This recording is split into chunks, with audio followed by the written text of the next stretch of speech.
is Zanetta Wingfield, and you're listening to The Voice 17104.com. The Voice 17104.com.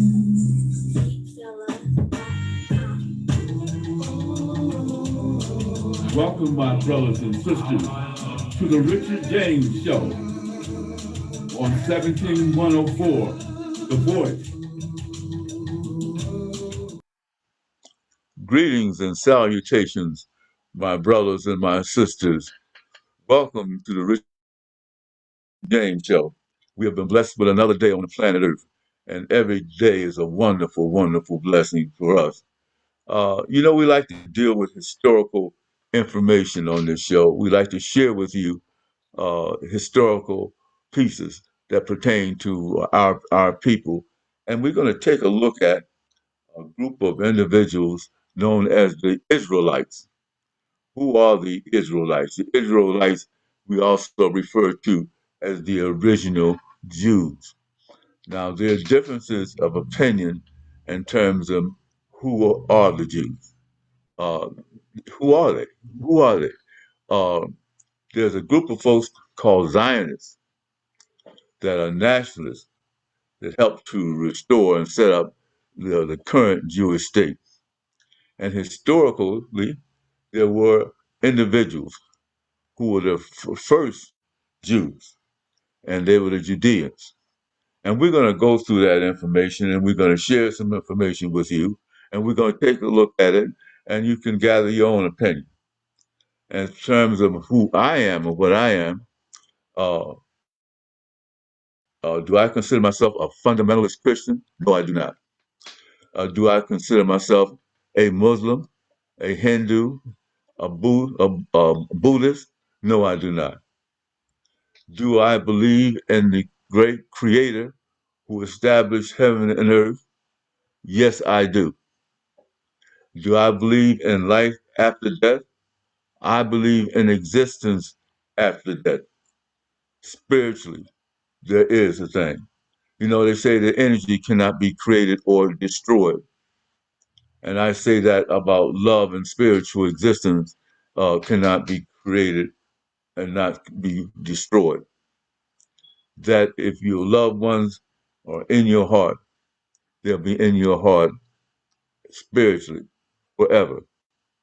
So we're going to take a look at, and I have a video where we're going to take a look at individuals who are majority of Americans, not all Americans, African Americans, who have gone back to Israel and established themselves, established a community. And there's over 5,000 of them in Israel. And there's another group of individuals that uh, came from Ethiopia. They call themselves the Falashas, Bete Israel, or the original Jews. They ruled Ethiopia for a period of time. And there was a queen called Judith, the queen of the Falashas, who ruled Ethiopia. And many of her people, many of the Falashas, have settled in Israel also, along with the Israelites, and then white European Jews. And many people were converted to Judaism. Judaism is not a race; it's a religion. Let me say that again. Judaism is not a race; it is a religion. And you have Jews all over the world. You have Indian Jews, you have European Jews, you have African Jews from all over, just like you have Christians. Christianity is not a race; it's a religion. Islam is not a race; it's a religion. And Malcolm X and even Brother Farrakhan learned that, you know, uh, Islam is not a black religion; it is a religion for anyone who is converted to Islam. And one thing that I've been listening to some of the most wonderful speeches, and by the way, I really love Minister Farrakhan. I don't agree with everything he says, but I agree with the majority of what he says. And he speaks to you in terms of his opinion out of love. And I really, really gained a lot of respect for him when Malcolm's daughter was accused of trying to assassinate him. and he stepped on the side of Malcolm Gladwell and Betty Shabazz.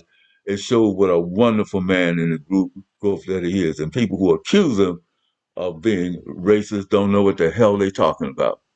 And they need to sit down instead of throwing spitballs from behind the fence. Get to know the man. Sit down and confer with him.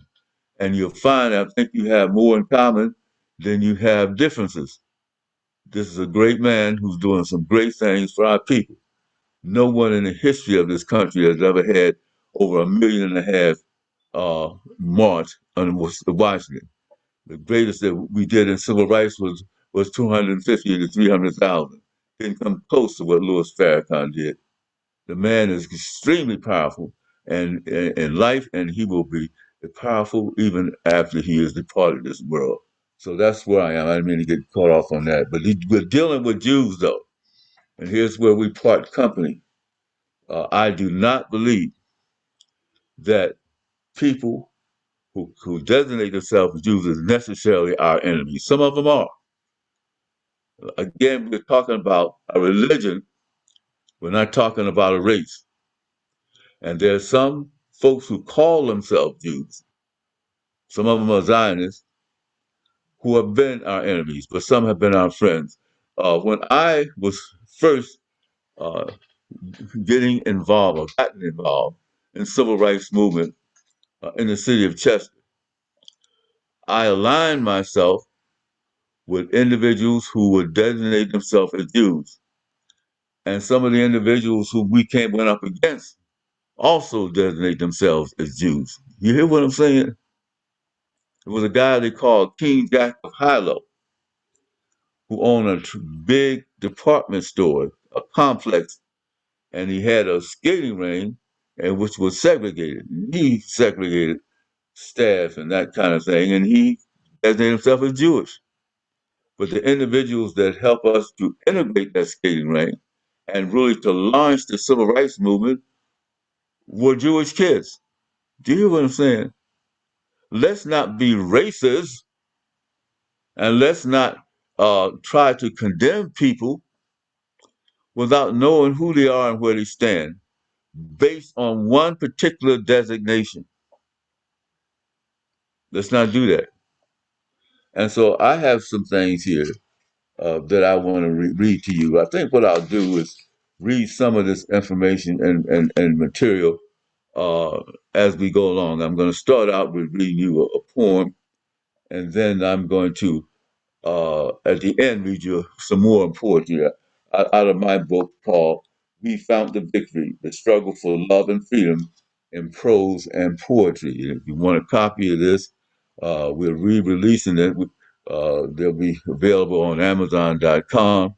I also have uh, uh, some of my CDs that has some of this information, this material that you can get at Lebanon Valley Farmers Market at 35 South 8th Street in the city of Lebanon.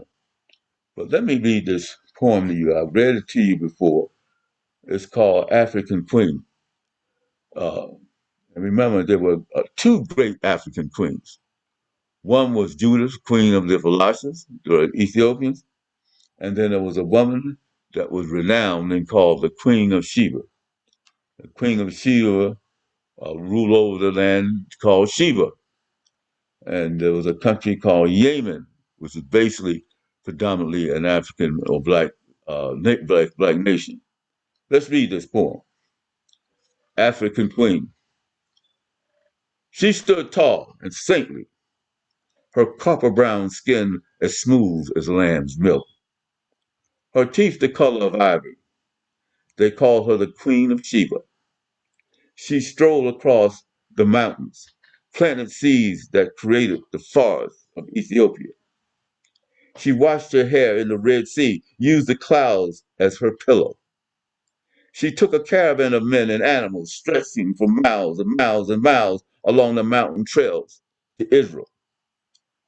She sat tall on a beast of burden, which carried this African queen to her destination.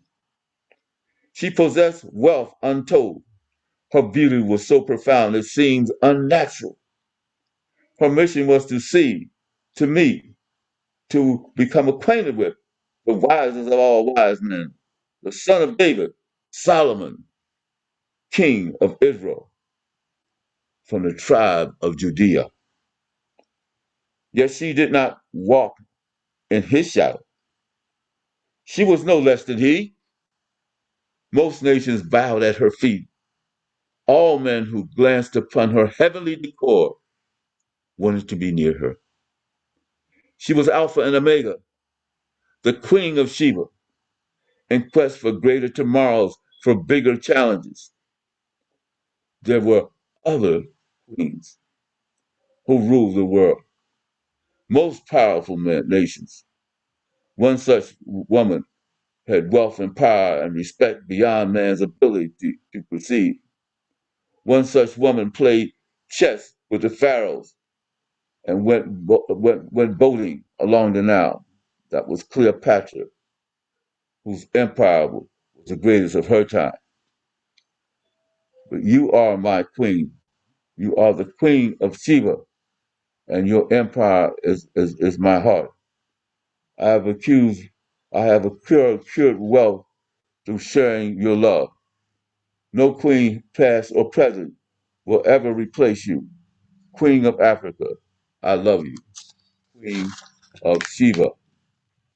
Queen of Shiva, an individual whom I uh, adore as a historical figure that helped to create our history.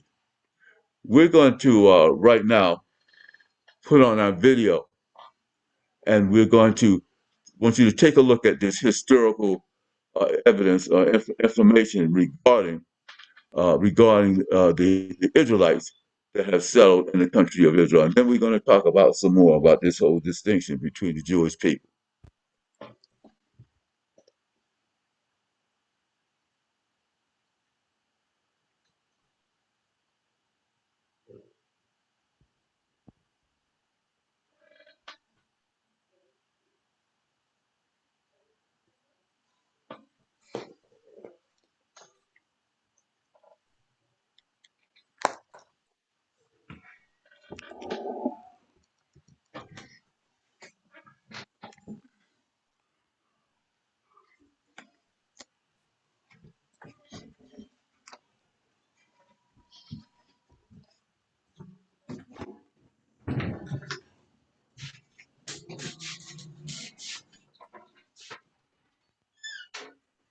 Who is that?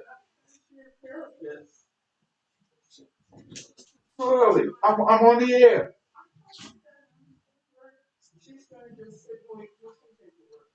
Oh my God! I totally want to Sephardic come here right Jews now. in the Look, Netherlands. see. Continue the article.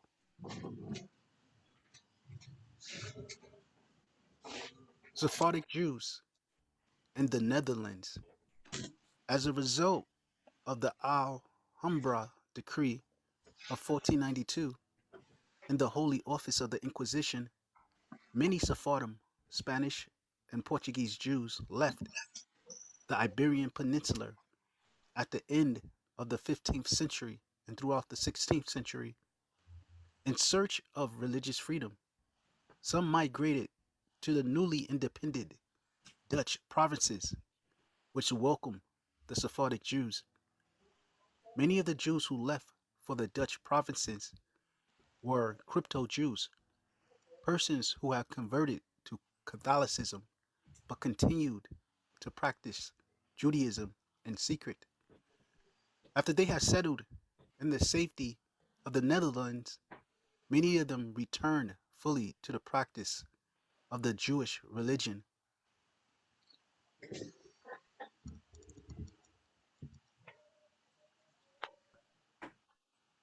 Religious identity and community in Amsterdam.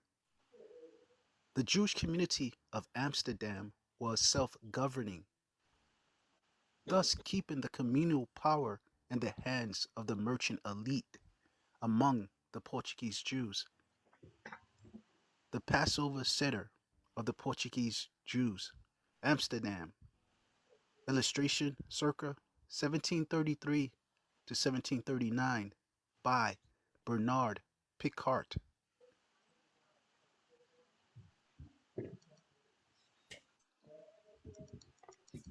The Passover Seder of the Portuguese Jews, Amsterdam.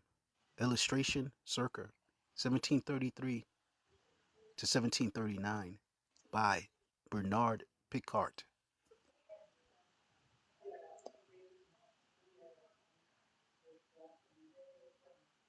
Bernard Picart. Bernard Picart or Picard, born the 11th of June 1673, died 8th of May 1733, was a French draftsman, engraver, and book illustrator in Amsterdam with an interest in cultural and religious habits.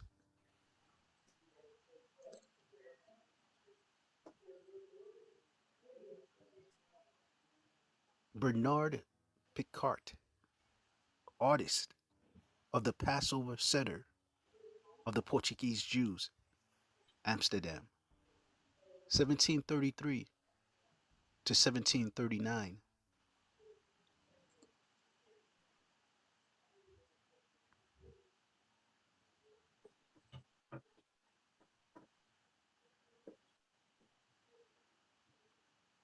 The Passover Seder of the Portuguese Jews, Amsterdam, 1733 to 1739.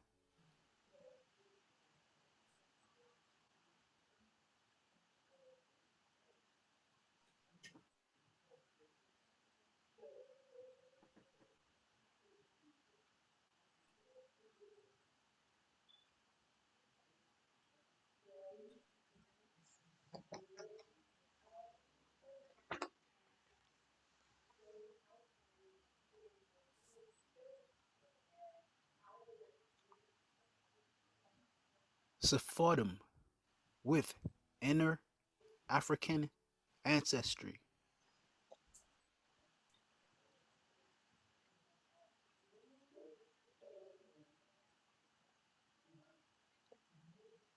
Every Sephardi community where the Caribbean Sea laps ashore had some members who were of inner African descent. Many were the offspring of enslaved Africans. Some came direct from the Iberian Peninsula. Some few others had their Jewish heritage from West Africa in communities suppressed as long ago as the 12th century by the Al Murabutun in the Al Muwahadun, and the 15th century by Al Megheli, who instructed the Sudanese royalty across the entire Sahel that it is a meritorious act to destroy a synagogue. Nonetheless, the Inquisition uncovered Lasados smuggling sodorium clear down to Angola.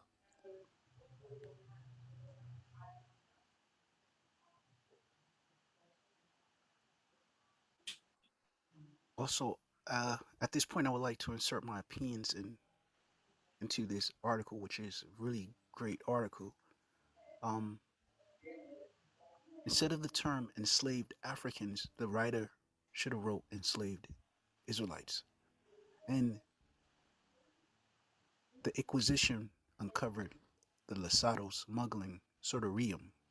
I would like to note that Sortorium were prayer books written in the language of Hebrew that these Israelites, these Jews who were living in the west coast of Africa, were hiding, concealing from the Spanish and Portuguese Inquisition. So pretty much, I just wanted to read the article as is, but I just wanted to insert those opinions.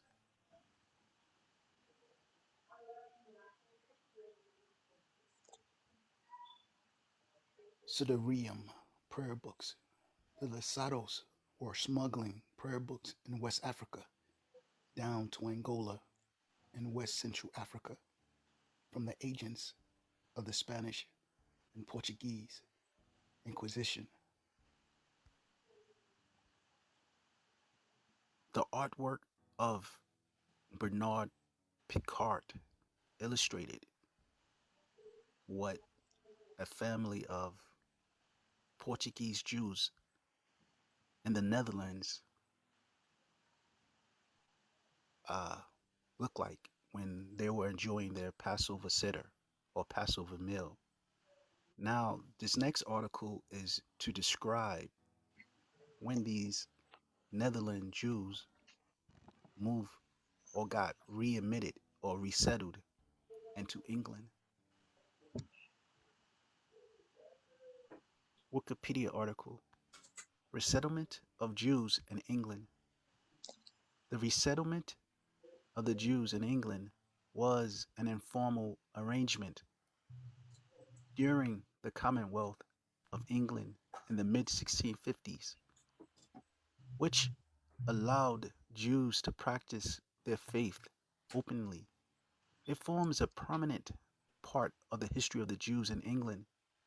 It happened directly after two events. Firstly, a prominent rabbi, Manasseh ben Israel, came to the country from the Netherlands to make the case for Jewish resettlement.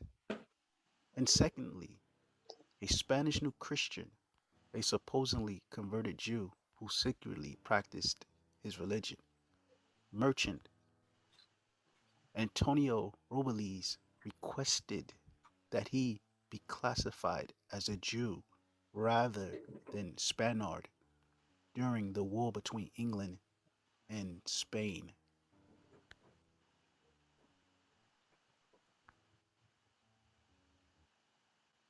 Now, in the article, the resettlement of the Jews in England, which they have been living, or a group have been living in the Netherlands at the time, we're going to go directly to the chapter of Manasseh ben Israel petition. Manasseh ben Israel petition. Manasseh ben Israel, son of Samuel, had arrived in England, accompanied by trader David Dormido in 1653 to investigate the possibility of the resettlement of the Jews. In May 1665, he was sent back to Amsterdam in order to try to convince his father to visit England. The rabbi came to England in September 1655 with three other local rabbis, where they were lodged as guests of Cromwell. Cromwell was ruling the country at the time of England. There he printed his humble address to Cromwell. When Ben Israel began his stay in London, it is reckoned that there were about 20 New Christian families living in the city. New Christian, basically these were Jews who were converted to Christianity. So at this time, they were not allowed to openly practice their customs. Okay, let's go back to the article. As a consequence, a national conference was summoned at Whitehall in the early part of December, which included some of the most eminent lawyers, clergymen, and merchants in the country. The lawyers declared no opposition to the Jews residing in England, but both the clergymen and merchants were opposed to readmission, leading Cromwell to stop the discussion to prevent an adverse decision.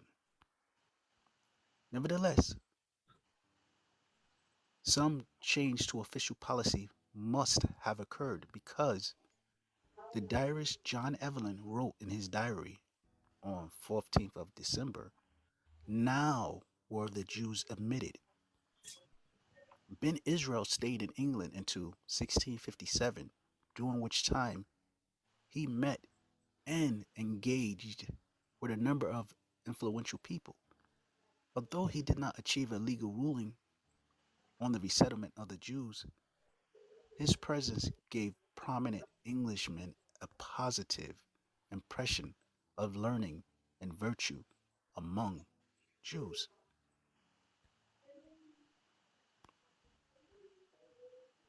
The artwork of Bernard Picard left a memorial of what Portuguese Jews who lived in the Netherlands appeared or physically appeared. Now, let's go to another eyewitness who described England's Jews around the time of Manasseh ben Israel petition to allow Jews to resettle back into England.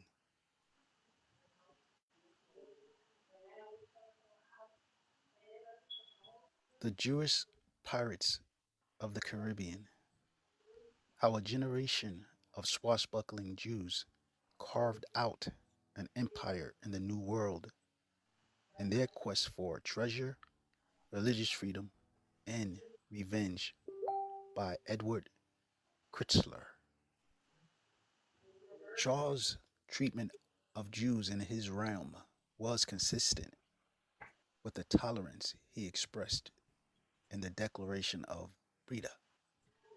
London's Jews, no longer having to disguise themselves or hide their wealth, gathered each Sabbath in the rickety first floor synagogue in Creech Church Lane. Their place in society was endorsed by John Green Haug, a prominent Christian who, having visited the synagogue in April 1662, observed in a letter to a friend, "When I was in the synagogue, I counted about 100 Jews, all merchants, not one mechanic person of them. Most were rich in apparel, with various jewels glittering, for they are the richest jewelers of any. They are generally black and may be distinguished from Spaniards or native Greeks. Their hair a more perfect raven black. They have a quick, piercing eye and strong intellect. Several of them are comely, gallant, proper gentlemen. I know many who I saw daily upon the exchange. London's Jews are generally black."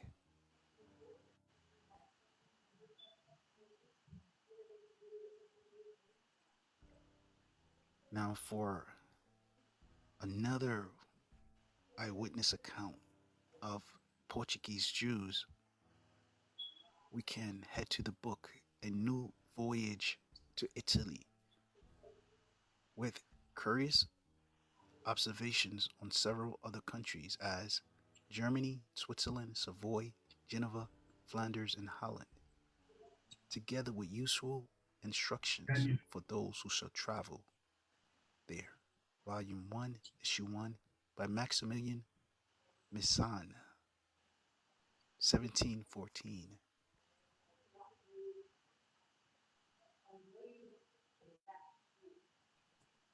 A New Voyage to Italy, page 139. 'Tis also a vulgar error that the Jews are all black, for this is only true of the Portuguese Jews. Portuguese Jews are black.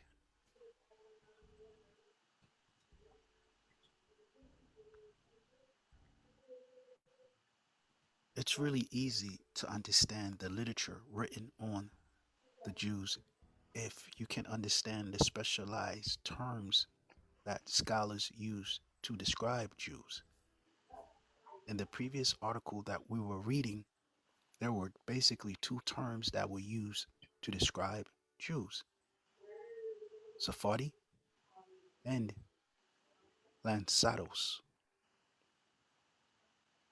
The Sephardi are the Lanzados.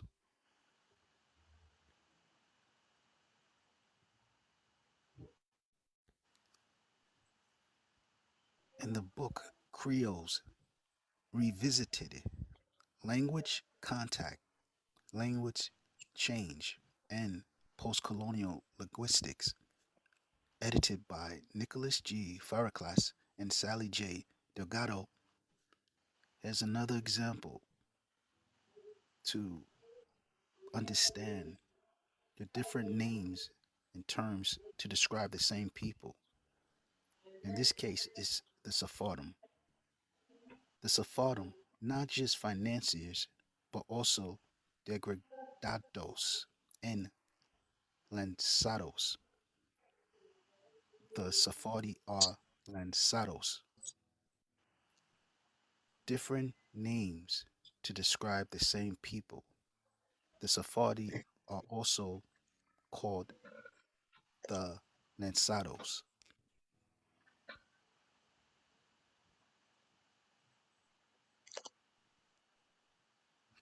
Another example can be found in the book The Portuguese in West Africa, 1415 to 1670, a documentary history edited by Marlon Newitt.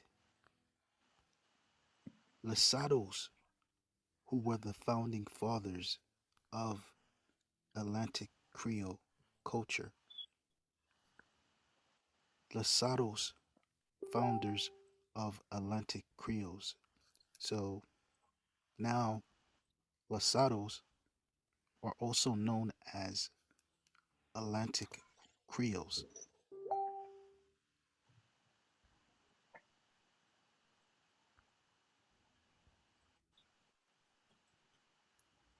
Sephardim,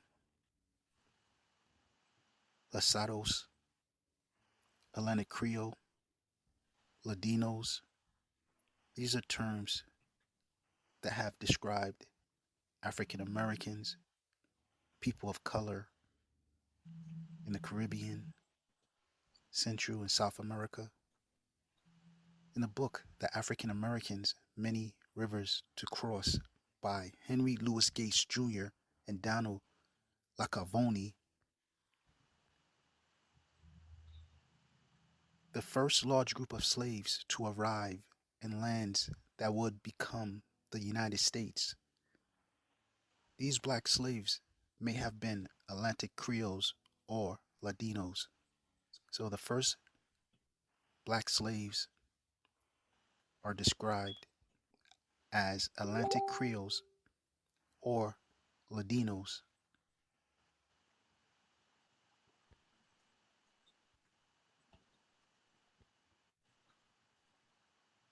Historian Ira Berlin wrote the book Many Thousands Gone, the first 2 centuries of slavery in North America.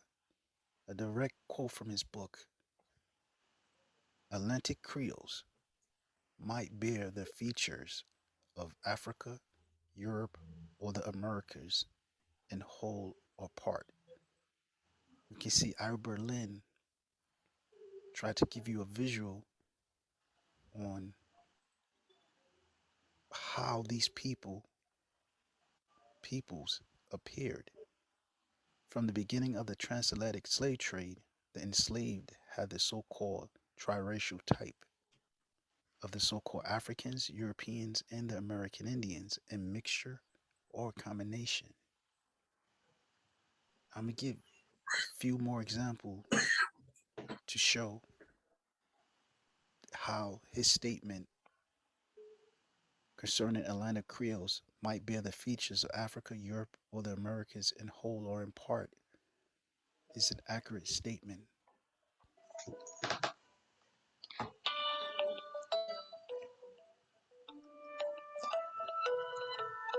Sex and Race: A History of White, Negro, and Indian Miscegenation in the Two Americas by Not J. yeah, man. Rogers, Volume Can you 2, I The New told you on World. broadcast it. Are you coming?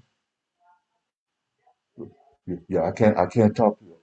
Well then my wife will be out to talk. Well, knock on the door like I asked you to and talk to my Most wife. illustrious Please. figure, Simon Bolivar, liberator of five South American countries and one of the most colossal figures of history, J. A. Rogers.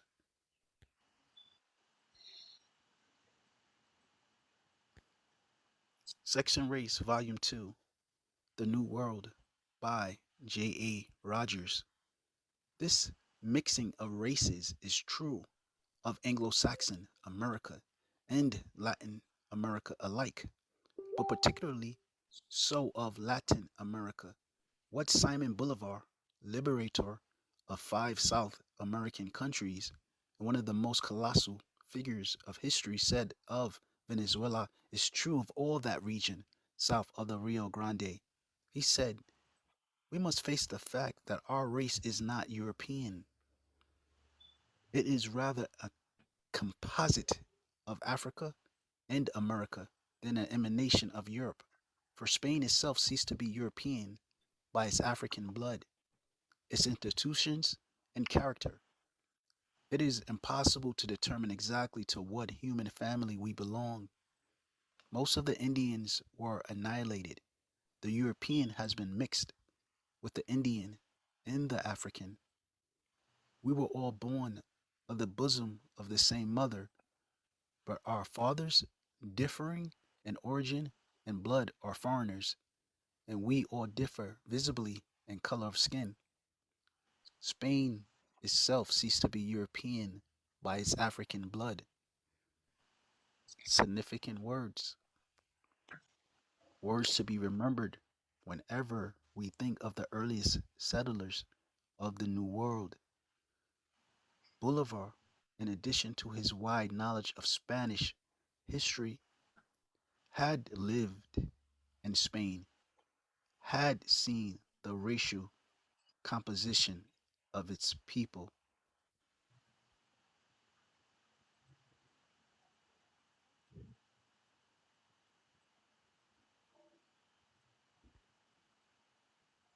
Sex and Race, Volume 2, The New World.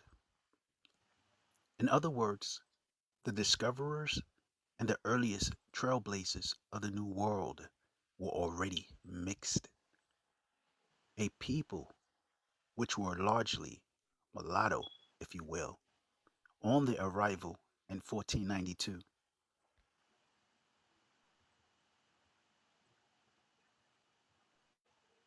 Mulatto, mulatto is a racial classification to refer to people of mixed African and European ancestry. Its use is considered outdated and offensive.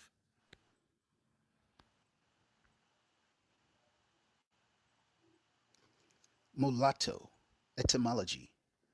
It originated in the Arabic term muwadlad, which means a person of mixed ancestry. Muwadlad literally means born, begotten, produced, generated, brought up, with the implication of being born and raised among Arabs, but not of Arab blood. Muwadlad is derived from the root word walad, direct Arabic transliteration wal lam dal, and colloquially Arabic pronunciation can vary greatly. Walad means descent, offspring, scion, child, son, boy, young animal, young one. Muwallad, a Jew born, raised among Arabs, but not of Arab blood.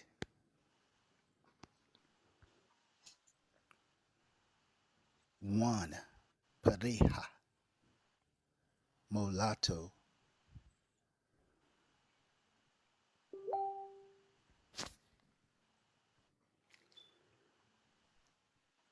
Turning to modern anthropology, one finds confirming evidence. Ratziel says the entire Semitic and Hamitic population of Africa has a mulatto character, which extends to the Semites outside of Africa.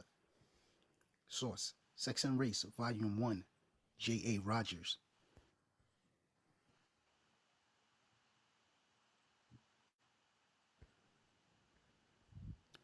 In English, printed usage of mulatto dates to at least the 16th century. The 1595 work, Drake's Voyage, first used the term in the context of intimate unions producing biracial children. The Oxford English Dictionary defined mulatto as one who is the offspring of a European and a black. This earliest usage regarded black and white as discrete species, with the mulatto constituting a third separate species.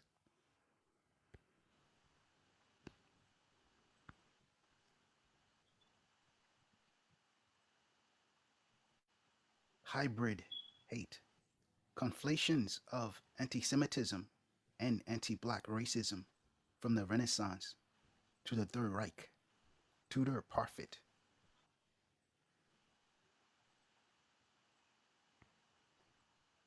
The reason I find this quote so interesting is J. Rogers quotes the same authority. So this is why I went to hybrid hate. Mulatto was a term, a well known term that was used to describe Jews throughout history.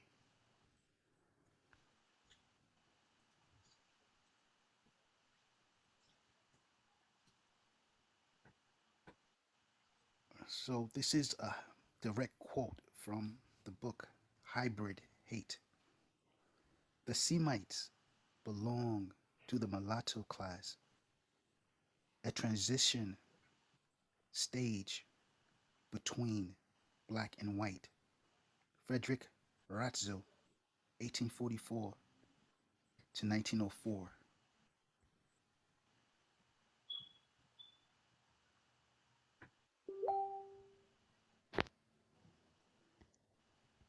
Semitic people, Semites, Semitic peoples, or Semitic culture was a term for an ethnic, cultural, or racial group first used in the 1770s by members of the Göttingen School of History. This biblical terminology for race was derived from Shem, one of the three sons of Noah in the book of Genesis, together with the parallel terms Hamites and Japhethites.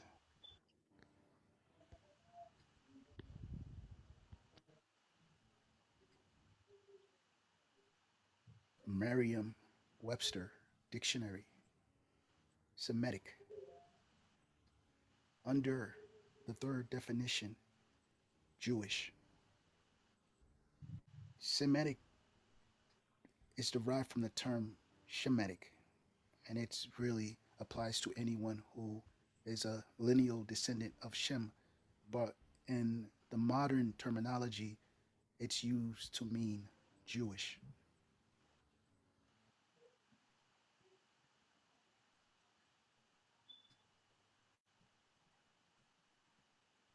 Indeed, it is the Portuguese who, with the Moors, Venetians, Genoese, and other mongrels of the Mediterranean, were the pioneers in the world travel and exploration that led up to Columbus.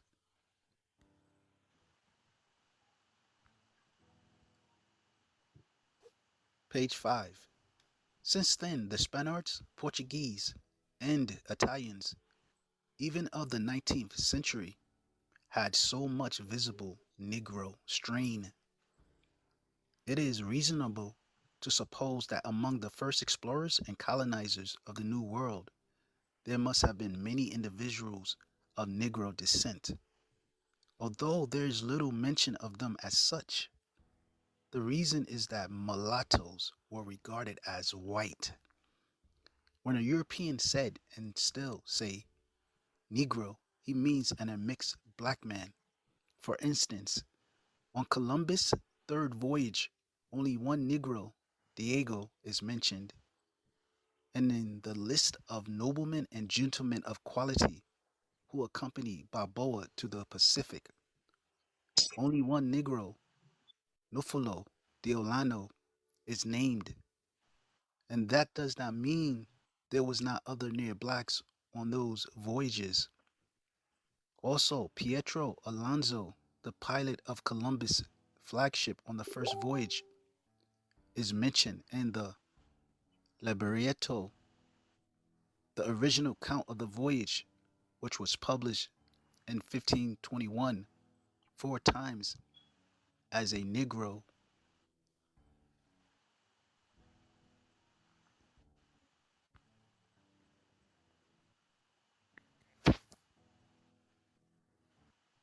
It is not improbable either that Columbus was of mixed blood. His complexion was olive, his cheekbones were high, and his lips, as seen in the Yanez portrait, was a full Yeah, negroid kind.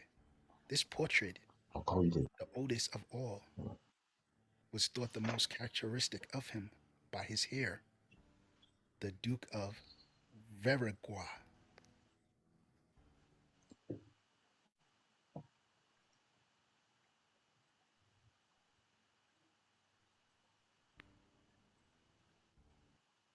Columbus offers his services to the King of Portugal, Chadalwski, 17th century. Source, Wikipedia.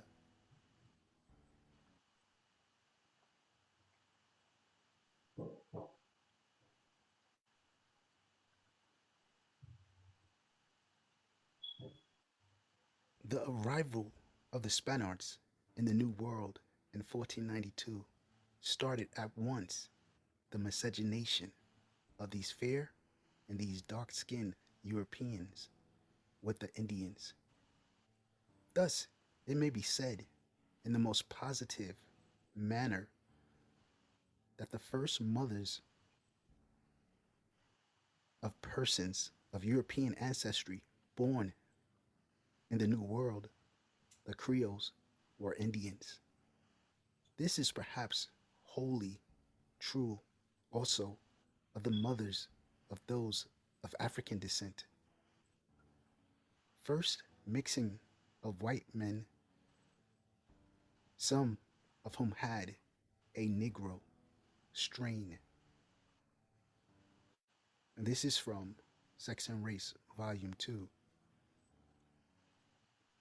Bolivar himself said frankly that Venezuelans could not consider themselves a white people, not only because they have mixed so freely with Indians and Negroes, but that their ancestors, the Spaniards, were not white to begin with.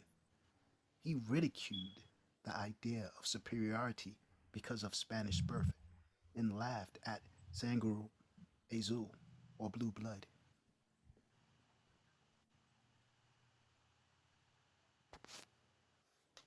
Spanish proverb, Africa empieza en los Pirineos. Africa begins in the Pyrenees.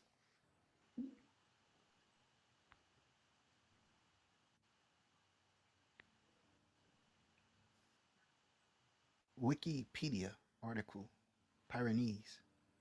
The Pyrenees is a mountain range straddling the borders of France and Spain.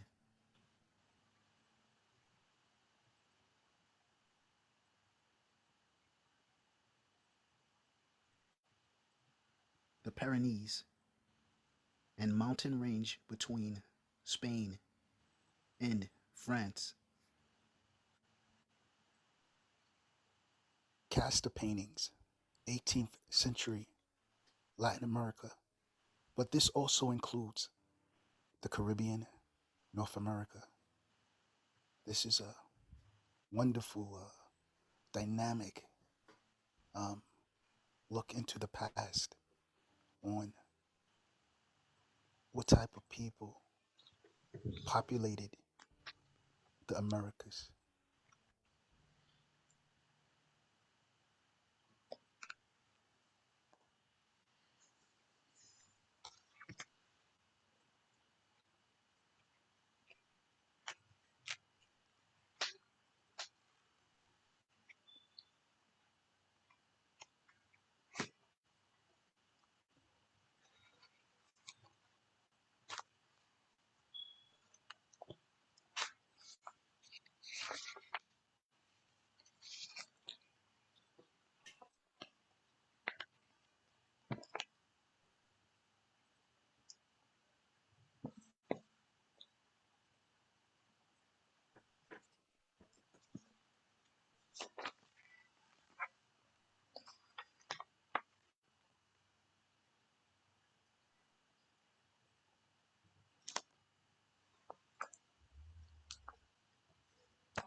That Spanish proverb was revealing. Spain and North African populations are similar when it comes to physical appearance, but the same could be also said of southern France and certain other parts of France.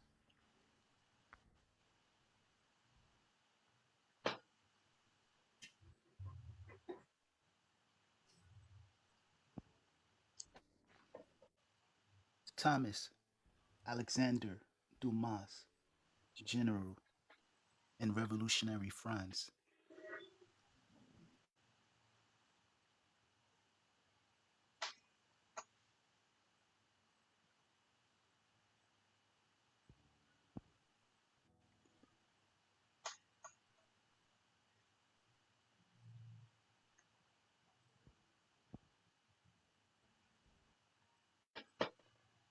Pierre Laval, ex-premier of France.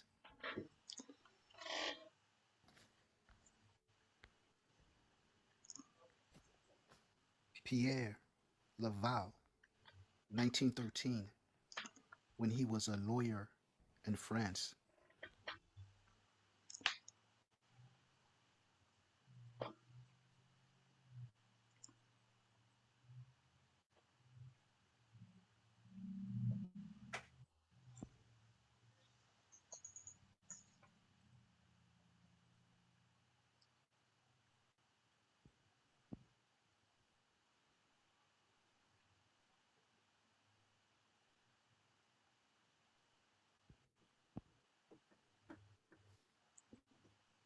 Pierre Laval, ex-premier of France.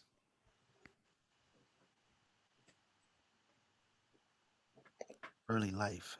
Pierre Jean-Marie Laval was born on the 28th of June, 1883 in Châteldon, near Vichy, in the northern part of Auvergne.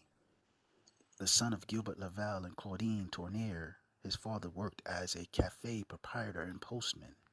We, The family was comfortably off compared to the rest of the village. The cafe also served as a hostel and a butcher shop, and Gilbert Laval owned a vineyard and horses. The last name Laval was widespread in the region at that time. The family branch was I hope confidently named.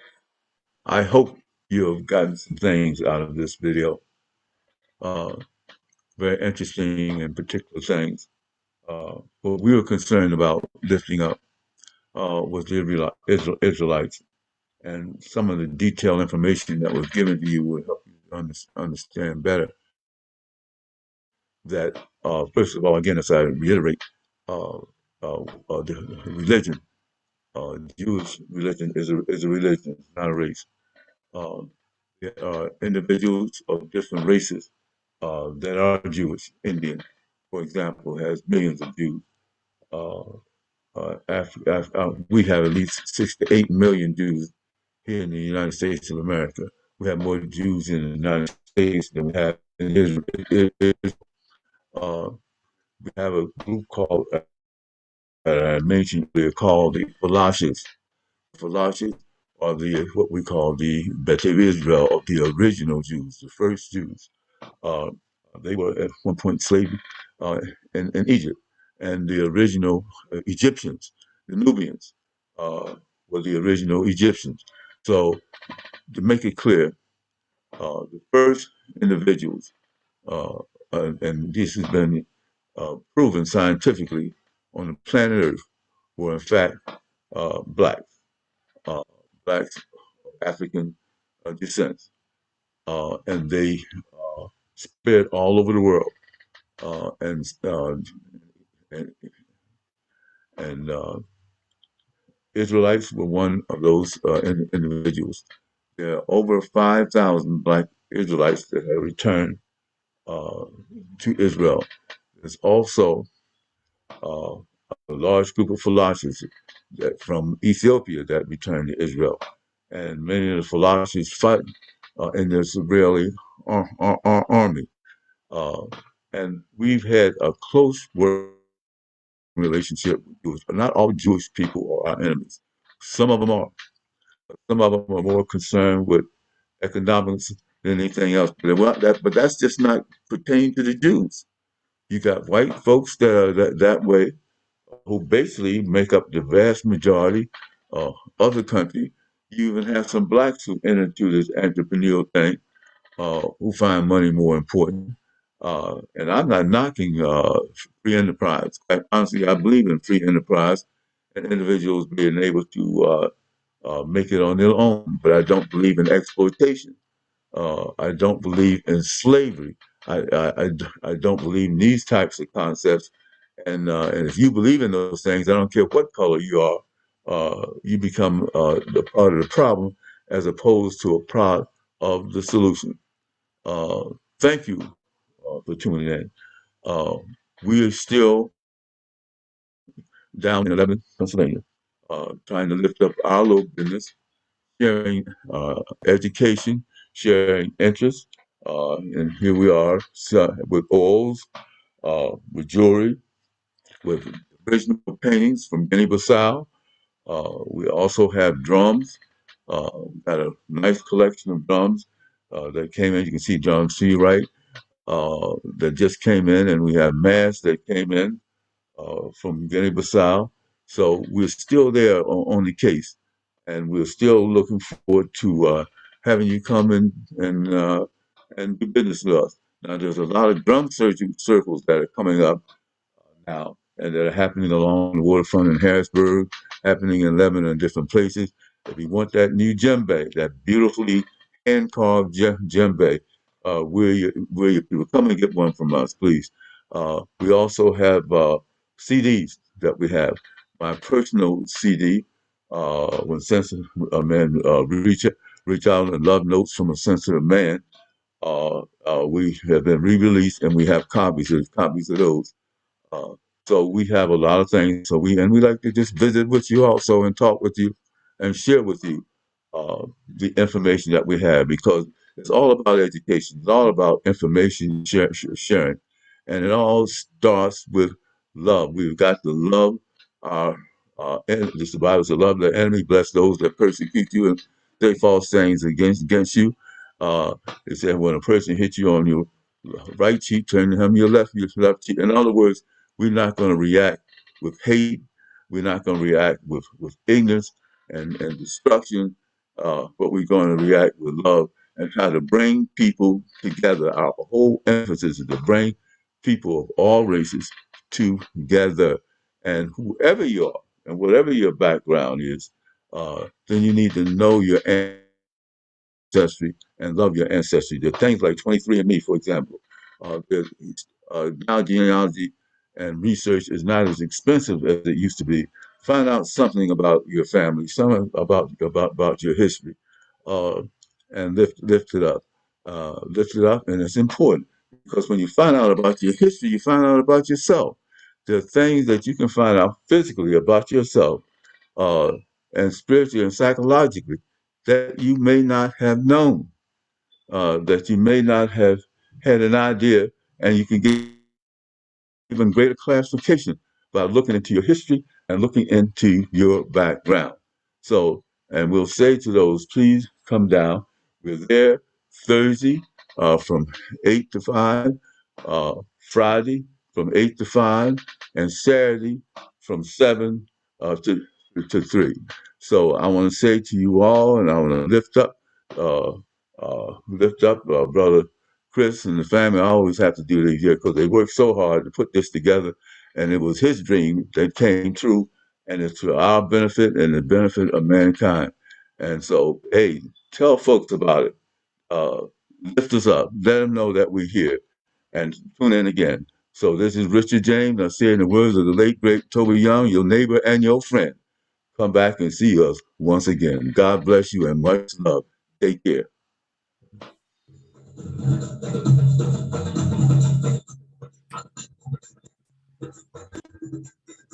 Thank you again for tuning in to the show. Our African and our African American programs are set up to educate you on what's going on in this world. We thank you for taking out the time to listen. Let us hear from you sometime also. So this is your neighbor and your friend signing off.